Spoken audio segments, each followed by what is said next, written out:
बिस्मिल्लाहिर्रहमानिर्रहीम, अस्सलाम वालेकुम। पाकिस्तान और दुनिया भर में देखने और सुनने वालों को अब्दुल कादिर का सलाम। मुल्क की सियासी और अदालती महाज से कुछ अहम और बड़ी खबरें हैं। अल कादिर ट्रस्ट केस का फैसला सुनाने वाले जज साहब ने अब से कुछ देर पहले एक ताज़ा हुक्मनामा जारी किया है, जिसमें फैसला ना सुनाए जाने के हवाले से जो वजूहात हैं वो उन्होंने लिख दी कि क्यों इमरान खान से मुतालिक अल कादिर ट्रस्ट केस का फैसला नहीं सुनाया जा सका। तो वो तफसील मैं आपके सामने रखता हूँ। फिर इमरान खान ने भी जेल में आज अपने वकला को कल होने वाली पूरी दास्तान सुनाई है कि एक्चुअल स्टोरी क्या थी, हुआ क्या। फिर साथ ही जेल से एक और ख़त भी सामने आने वाला है। इन तमाम खबरों की मुकम्मल तफसील आपको बताता हूँ। कानूनी एतबार से तो हालात आपके सामने हैं ही, लेकिन आज मुल्क की जमहूरी तारीख के लिए भी एक और बुरा दिन था। पहले से चल रहे हैं लेकिन उसमें एक और ऐड हो गया, क्योंकि उम्मीद थी कि शायद कुछ चीज़ें ट्रैक पर वापस आ रही हैं, लेकिन अनफॉर्चुनेटली ऐसा नहीं हो सका और एक जेल का सुपरिटेंडेंट इस मुल्क के तीसरे बड़े जमहूरी ओहदे से ज़्यादा ताकतवर निकला है। मैं आपको उसकी तफसील भी बताता हूँ अभी इस पर, बल्कि थोड़ी देर में बात करते हैं। आज एक लंबे अरसे के बाद आपको पता है इमरान खान की झलक जो है वो टेलीविजन पर नज़र आई है। यानी ख़ुद तो वो नहीं आए, लेकिन तस्वीर की शक्ल में उनके जो प्ले कार्ड्स थे वो टेलीविजन पर नशर हुए। मुश्किल सूरत हाल का सामना रहा होगा यकीनन टेलीविज़न चैनल्स को या उनके एडिटोरियल बोर्ड्स को, लेकिन इसे लोग बहुत ज़्यादा शेयर कर रहे हैं।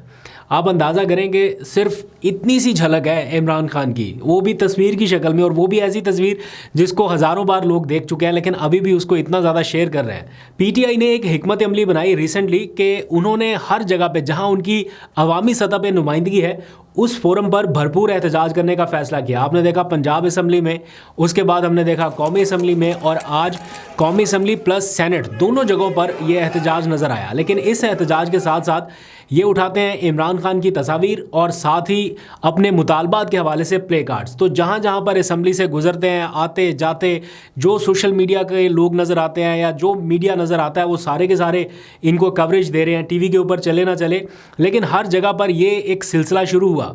तो नारेबाजी का सिलसिला भी जारी है, ऐवान में शोर शराबा भी हमने देखा, साथ में वो जो एक नया एहतजाज शुरू हुआ है वो वाला तरीक़ाकार भी। बल्कि उस पर आप ज़रा अपनी राय दीजिएगा, आपकी राय यकीनन दरकार है कि क्या ये एहतजाज का सिलसिला जो आजकल पीटीआई ने अपनाया, ये प्ले कार्ड्स और तस्वीर की हद तक तो समझ में आता है, लेकिन ये ऊ वाला जो एहतजाज है इसको अडॉप्ट करना चाहिए पीटीआई को इन द लॉन्गर रन। इसमें मैंने देखा थोड़ी स्प्लिट ओपिनियन है लोगों की, और कुछ लोग कह रहे हैं कि इसमें नहीं पढ़ना चाहिए, कोई संजीदा तरीक़ाकार नहीं है एहतजाज आगे रखने का, उल्टा हुकूमत को मजाक बनाने का मौका मिल रहा है। तो आप लोग अपनी ओपिनियन का इजहार ज़रूर कीजिएगा कि क्या ये सिलसिला जारी रहना चाहिए या नहीं।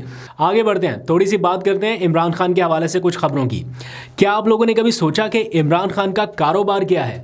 जी हाँ, कोई भी ऐसा शख्स जिसके ऊपर करप्शन का इल्ज़ाम लगा हो कि इसने जनाब इतने डॉलर्स या इतने मिलियन कितने 190 मिलियन समथिंग कुछ, और इतने अरब उनको कन्वर्ट करते हैं तो वो इतने अरब बनते हैं। किसी शख्स के ऊपर इतना ज़्यादा इल्ज़ाम हो तो, और वाकई में अगर उसने ये करप्शन की हो तो वो क्या करेगा?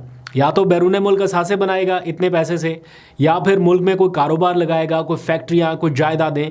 लेकिन इमरान खान के पास क्या है? एक बनी गाला का घर, ठीक है, वो 300 कनाल का है, उसके ऊपर बड़ी बहस हो चुकी, लोग बड़ा उसको डिस्कस करते हैं, और कुछ ज़राई अराज़ी। इसके अलावा और क्या है? पिछले कुछ अरसे में पीटीआई से जुड़े दर्जनों लोगों के आपने खबरें सुनी होगी कि कारोबार मुतासर हो गया, उसका कारोबार बंद, उसको ताले लग गए, ये हो गया, वो हो गया। इमरान खान का कौन सा कारोबार बंद हुआ?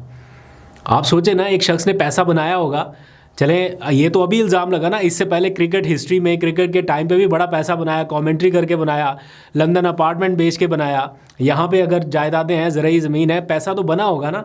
तो वो कहाँ पे, क्या, कौन सा कारोबार, कहाँ पे गया वो पैसा? आज आकर या तो शौकत खानम अस्पताल है या नमल यूनिवर्सिटी है, और अब आया अल कादिर ट्रस्ट, जिसका 1 रुपया भी इमरान खान को नहीं मिल सकता। उस ट्रस्ट का 1 रुपया भी इमरान खान इस्तेमाल नहीं कर सकते, ना उनकी फैमिली, ना उनके कोई लवाहिकीन। तो इमरान खान तो गिरफ्तार हुए ना 2 साल से, इन 2 सालों में कोई ऐसा कारोबार, कोई ऐसा असासा जो किसी को पता ना हो, कोई बेनामी असासा, कोई बेनामी जायदाद, कोई हुकूमत ने ऐसी ढूंढ के सामने रखी हो कि जनाब ये देखें यहाँ पर ये पैसा सारा इस्तेमाल हुआ। हालांकि जिस पैसे का इल्ज़ाम है वो अभी भी हुकूमत के पास है, हुकूमत के ख़जाने में, रियासत के पास है, 30 अरब रुपए का उसके ऊपर प्रॉफिट भी हो गया, लेकिन स्टिल इल्ज़ाम इमरान खान पे है। एनी हाउ, अगर ये सारी स्टोरी एक लम्हे के लिए मान भी ली जाए कि हुकूमत ठीक कह रही है, तो खाली इमरान खान के ऊपर ही जोर क्यों? फिर मलिक रियाज साहब किधर हैं? फिर अगर उनकी कोई ऐसी रकम थी जिसके ऊपर ये शुबा है कि वो शायद कोई मुल्क का लूटा हुआ ख़जाना था, तो फिर उनको बरी ज़िम्मा कैसे करार दिया जा सकता है। एनीवेज़, हुकूमत के कुछ लोगों ने ये बातें की कि अलकादर यूनिवर्सिटी में मांगे तांगे के तुलबा लाकर कोई फ़ोटो सेशन करा दिया इमरान खान ने, और मतलब ये था कि वो ज़मीन जो है वो अपने पास रखी जाए। तो मैं ख़ुद वहाँ पर गया था अलकादर यूनिवर्सिटी में, पूरी मैंने एक रिपोर्ट बनाई थी, और मैं उस वक्त गया जब इमरान खान वज़ीर आज़म भी नहीं थे। यानी कोई ऐसा नहीं कि मांगे तांगे के स्टूडेंट्स ला के कोई फ़ोटोशूट हो सकता उस टाइम। मैं तो उस टाइम गया जब इमरान खान वहाँ मौजूद भी नहीं थे और इमरान खान वज़ीर आज़म भी नहीं थे, और उनके ऊपर बड़ा मुश्किल टाइम था ये रजीम चेंज के बाद। तो वो पूरा व्लॉग मैंने अपलोड किया है, उसका मैं कोशिश करूँगा आई बटन पर, अगर मुझे याद रह गया तो आप लिंक देख सकेंगे। अगर आप लोग भी देखना चाहते हैं तो वो व्लॉग ज़रूर देखिएगा, उसमें आपको पता चलेगा कि वहाँ के तुलबा के क्या ख्यालात थे, कैसी उनको तालीम दी जा रही थी, कैसी सहूलियात हैं, और अभी भी अगर कोई जाना चाहे तो वहाँ पर ज़रूर जाए। खैर, इसी से जुड़ी खबर यह है कि अलकादर ट्रस्ट केस में पिछली समाअत पर आपको पता है कि फ़ैसला मौखर हो गया था, नहीं सुनाया गया। आज उस समाअत का या पिछली जो कार्रवाई रही उसका तहरीरी हुक्मनामा जारी हुआ है। जज साहब ने अपने फ़ैसले में लिखा है कि सुप्रीडेंट अडयाला जेल के ज़रिए इमरान खान को अदालत में पेश होने के लिए तलब किया गया था ताकि केस का हतमी फ़ैसला सुनाया जा सके, लेकिन इमरान खान ने कमरा अदालत आने से इनकार कर दिया। इमरान खान की जानिब से ये कहा गया कि जब तक शरीक मुल्ज़म यानी बुशरा बीबी, उनके फैमिली मेम्बर्स या वकला नहीं आ जाते तो वो अदालत के सामने पेश नहीं होंगे। और फिर अदालत ने 8:30 बजे से लेके 10:30 बजे तक यानी 2 घंटे इंतज़ार किया। ये अदालत ने अपने फ़ैसले में लिखा है, जज साहब ने, कि 8:30 से लेके 10:30 बजे तक 2 घंटे इंतज़ार किया। हालांकि दिलचस्प फैक्ट ये है कि वकला को जो वक्त बताया गया था कि इस वक्त ये फ़ैसला सुनाया जाना है, वो 11 बजे का वक्त था। तो अगर वकला को 11 बजे का वक्त बताया गया था तो जज साहब 8 बजे से लेके या 8:30 बजे से लेके 10:30 बजे तक क्या करते रहे। एनीवेज़, वो उनकी सवाबदीद है। लेकिन फिर जज साहब लिखते हैं कि 2 घंटे इंतज़ार के बावजूद मुल्ज़म अदालत में पेश नहीं हुए, बल्कि मुल्ज़मान अदालत में पेश नहीं हुए, ना उनके वकला आए, ना इमरान खान आए, इसलिए फ़ैसले के लिए अगली तारीख का ऐलान कर दिया। तो आज इमरान खान ने अपने वकील फैसल फरीद के ज़रिए ये बताया है कि ये सब गलत बयानी है। इमरान खान को जब जज साहब की आमद का बताया गया या उन्हें पता चला तो उन्होंने पूछा कि उनके वकला आ गए हैं, क्या फैमिली मेम्बर्स पहुंच गए, तो जवाब मिला कि नहीं, अभी तक तो कोई नहीं आया। तो जज साहब ही सिर्फ आए थे। तो इमरान खान ने कहा कि जब मेरे वकला आ जाएं, क्योंकि वकला की अदम मौजूदगी में आपने जाके वहाँ पे क्या करना है, ना फैमिली मेम्बर है ना वकला है।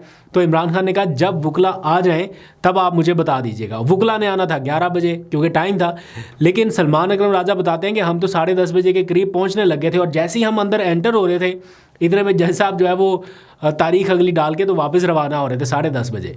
तो ये एक बड़ी दिलचस्प सी या अजीब सी चीज़ है, पता नहीं क्या है, लेकिन देखते हैं अगली समाअत के ऊपर अब क्या होता है। 3 ही दिन रह गए हैं, 17 को मेरा ख्याल उन्होंने फैसला अब सुना ही देना है। आज के दिन की जो सबसे अहम हाईलाइट थी, जिसके ऊपर सबकी नज़रें थी या सब सोच रहे थे कि इस पेशरफ्त के बाद कुछ अहम डेवलपमेंट हो सकती है, वो था एजाज़ चौधरी का मुमकिना तौर पर सेनेट के इजलास में आ जाना। उनके गुज़िश्ता रोज़ आपको पता है चेयरमैन सेनेट यूसुफ रज़ा गिलानी की जानिब से प्रोडक्शन ऑर्डर जारी किए गए थे, जब PTI की मुज़ाकराती टीम की जानिब से ये मुतालबा सामने आया था कि जनाब आगाज़ यहाँ से किया जा सकता है कि आप एजाज़ चौधरी के प्रोडक्शन ऑर्डर जारी कर दें। वो सेनेटर हैं, पिछले 1.5 साल से 3 मरतबा ये अटैम्प्ट हुई है, लेकिन अभी तक ऐसा नहीं हो पाया कि वो पेश हो सके। तो PTI की ये ख्वाहिश थी कि कम से कम यहाँ से शुरुआत हो। उसके फौरी बाद उनके प्रोडक्शन ऑर्डर जारी हो गए, जिसके लिए शिबली फराज पिछले कई महीनों से कोशिश कर रहे थे। फाइनली गुज़िश्ता रात वो प्रोडक्शन ऑर्डर जारी हुए तो लोगों को ये उम्मीद हुई कि अब शायद चीज़ें ट्रैक पे वापस आएंगी, और अगर एक बार ये आगाज़ हो गया प्रिजनर की इस तरह रसाई का, ऐवान तक रसाई का, तो शायद कुछ अच्छा हो सके। और आज सारे इंतज़ार कर रहे थे कि जनाब कोट लखपत जेल लाहौर से निकलेंगे एजाज़ चौधरी साहब और सीधा पार्लियामेंट पहुंचेंगे सेनेट के इजलास में शिरकत के लिए। लेकिन फिर ये पता चला कि जेल सुप्रीडेंट जो हैं वो ज़्यादा तगड़े हैं इस्लामी जमहूरिया पाकिस्तान के तीसरे बड़े ओहदे से, यानी सबसे तो वो प्राइम मिनिस्टर और प्रेसिडेंट के बाद जो तीसरा बड़ा ओहदा बचता है वो मेरा ख्याल है चेयरमैन सेनेट ही होते हैं, क्योंकि वो फिर कायम मुकाम सदर भी बनते हैं अगर प्रेसिडेंट कहीं बाहर चल जाए। If I am not wrong, हो सकता है मैं गलत हूँ, लेकिन मेरी इतला यही है। या हो सकता है जो स्पीकर कौमी असम्बली हैं वो भी इसी रेस में आते हो, लेकिन ये टॉप 3 मेरा ख्याल यही है। तो उनकी बात को कोई अहमियत नहीं दी गई। उन्होंने प्रोडक्शन ऑर्डर जारी कराए, उन्होंने अभी तक पूछा भी नहीं या इंक्वायरी भी नहीं की कि उनके प्रोडक्शन ऑर्डर के ऊपर अमल दरामद क्यों नहीं हुआ। लेकिन जनाब जो इस्लामाबाद पुलिस गई थी उन्हें वापस भेज दिया गया कि जनाब नहीं। तो ये मेरा नहीं ख्याल कि हुकूमती हिदायत के कुछ बरक्स होगा। हुकूमत ने जैसा कहा होगा जेल सुप्रीडेंट साहब ने वैसा ही कर दिया होगा। तो सेनेटर एजाज चौधरी का एक मुबैना ख़त भी सामने आया। मुझे कंफर्म नहीं है कि ये ऑफिशियल है या नहीं है, लेकिन ज़्यादातर लोग यही कह रहे हैं और अभी वक्त कम था कि मैं उसको कंफर्म कर पाता, लेकिन लग रहा है कि ये ठीक है।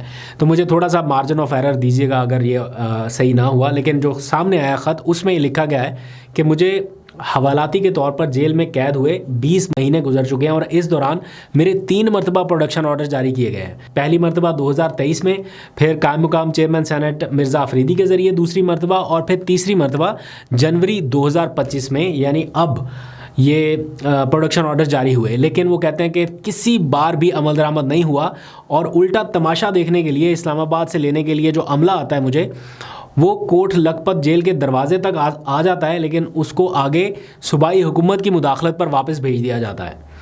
इस मौके पर उन्होंने यूसुफ रज़ा गिलानी का शुक्रिया अदा किया कि कम से कम उन्होंने प्रोडक्शन ऑर्डर जारी किए और साथ में लिखा कि जमहूरियत के साथ ये कैसा भयानक मजाक है, ये कैसी पार्लियामेंट है जिसके चेयरमैन सेनेट के अहकामात की धज्जियाँ उड़ा दी गई हैं।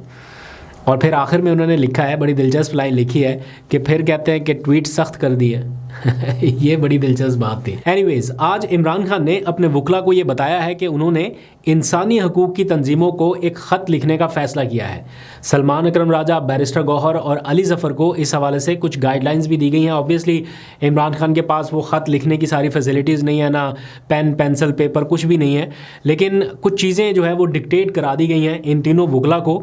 और इमरान खान की जानिब से इंसानी हकूक़ की जो आलमी तंजीमें हैं उनको ये ख़त लिखा जाएगा कि पाकिस्तान में लॉ एंड ऑर्डर की क्या सिचुएशन है, सियासी कैदियों के क्या हालात हैं, और सियासी तौर पर बनाए जाने वाले केसेस की क्या नौइयत है। तो इस सिलसिले में जो उनकी ओवरसीज़ कम्युनिटी है, ख़ास तौर पर जो ओहदेदारान है पार्टी के, उनको भी कुछ गाइडलाइंस भेज दी गई हैं। जाते जाते आखिरी खबर ये कि आपको पता है अलकादर ट्रस्ट केस का फ़ैसला तो आने ही वाला है।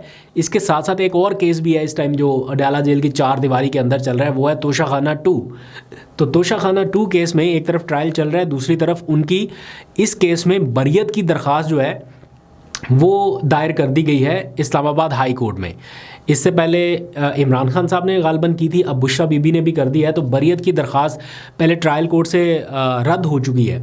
ट्रायल कोर्ट से तो इमरान खान साहब को अभी तक कोई भी ऐसा रिलीफ खातिरख्वाह नहीं मिल सका, तो अब उसका ये फ़ैसला चैलेंज हुआ है और अब इस्लामाबाद हाई कोर्ट में बरियत की दरख्वास्त दायर कर दी गई है। तो देखते हैं अब कौन सा बेंच बनता है, क्या चीफ़ जस्टिस साहब फौरी बेंच बना देते हैं या फिर किसी नए जज की आमद का इंतज़ार किया जाएगा। आपको अपडेट करूँगा। अभी तक के लिए इतना ही। अपना ख्याल रखिए। अल्लाह हाफ़िज़।